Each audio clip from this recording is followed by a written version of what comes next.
Hi everyone, my name's Evan Marion. I started playing bass when I was 12 years old. The junior high school that I was going to attend needed a bass player in their jazz band. So the band director reached out to my parents, and since I was already learning how to play trombone and could read bass clef, they asked me to learn how to play the bass guitar. I took private instruction for about 3 months, and then I just dove right into the jazz band program.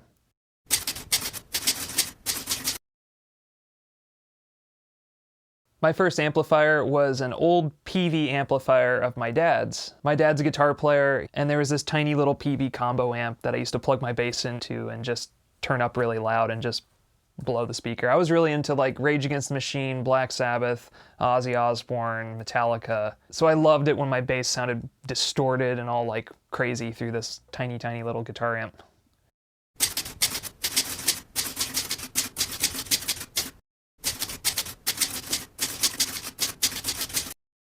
One of the most exciting moments of my career has to be when I first met Dana Hawkins. When I first moved to New York, I lived just a couple blocks away from Dana. And so he'd come over and I used to show him the electronic music that I'd been working on. I kind of asked him one day if maybe we could go into the studio and try to like record live bass and drums on top of this stuff. And I remember that first studio session so well because it just kind of realizing that we were capturing something like a very, very important moment. And then fast forward to everything that's happened to us over the years, all the tours we've been on and opening up for the band Animals as Leaders and going to Japan and doing our own Japan tour, playing a clinic at Berklee College of Music, having Victor Wooten and Steve Bailey sit in with us. It's all been very, very exciting over the years. Very grateful for the career that I've had and what's to come.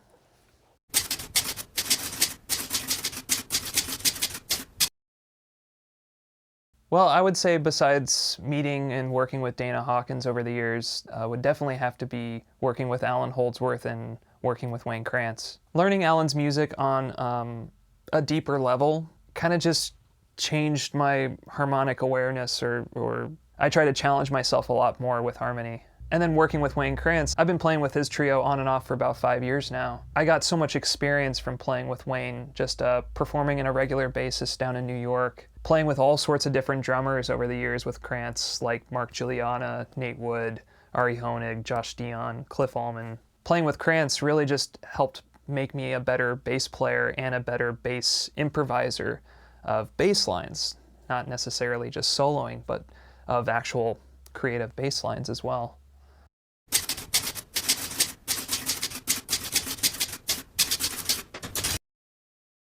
So I first discovered Mark Bass amps on a gig in Boston when I was a student at Berklee College of Music. My friend had booked a show, I think, somewhere in Cambridge. There were two bands sharing the bill, my friend's band that I was playing with and another band, and the other band offered to bring their bass amp for me to use. And I showed up to the gig and it was the Mark Bass CMD 121P combo amp.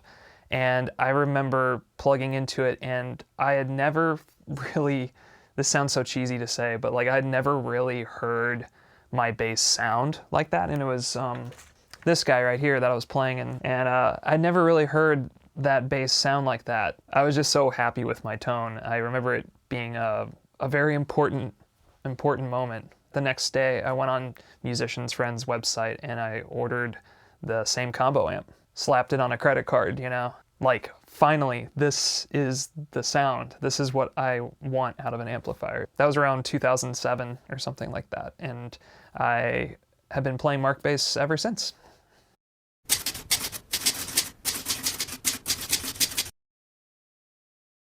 Here in my studio, I use the extension cab with the Nano Mark head. For my gigs with Wayne Krantz down in New York, I like to use my Little Mark Tube 800 with a 4x10 cab. And actually that's the same pairing that I like to use with my my shows with Dana Hawkins as well. I'm a big fan of the pairing of the 4x10 with the Little Mark Tube 800. I just think that that is just match made in heaven.